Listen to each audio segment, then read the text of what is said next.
काळा पैसा बाहेर काढण्यासाठी मोदी सरकारनं घेतलेल्या निर्णयाचा फटका शिक्षण संस्था चालकांना बसलाय।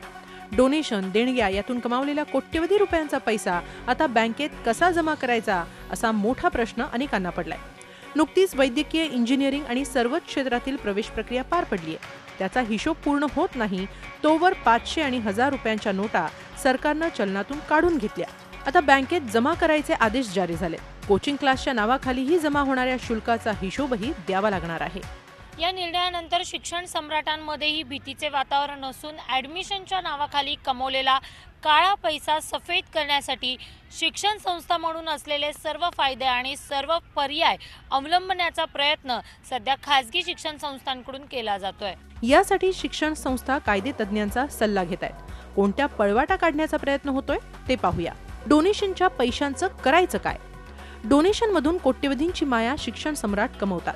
हे पैसे आता संस्थेच्या सर्व कर्मचाऱ्यांच्या नावावर बँकेत जमा करण्याचे प्रयत्न सुरू झाले।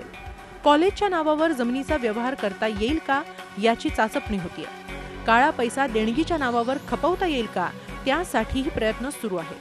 अनेक खासगी संस्था कर्मचाऱ्यांच्या नावावर लोन काढतात। ते लोन एकत्र देण्याचा पर्यायही अवलंबला जातोय। शिक्षणाच्या नावाखाली चालू असलेल्या दुकानदारीला मोदी सरकारनं घेतलेल्या या निर्णयामुळे चांगलाच फटका बसलाय। वेगवेगळ्या मार्गाने हा काळा पैसा पांढरा करण्याचे प्रयत्न सुरू असले तरी भविष्यात कोणत्या संस्थांकडून किती पैसा जमा झाला, एकाच संस्थेच्या सर्व कर्मचाऱ्यांनी पैसा कसा जमा केला, अशा अनेक प्रश्नांची चौकशी होते का हे पाहणं महत्त्वाचं ठरणार आहे। दीपाली जगताप पाटील, झी मीडिया, मुंबई। झी 24 तास रहा एक पाऊल पुढे।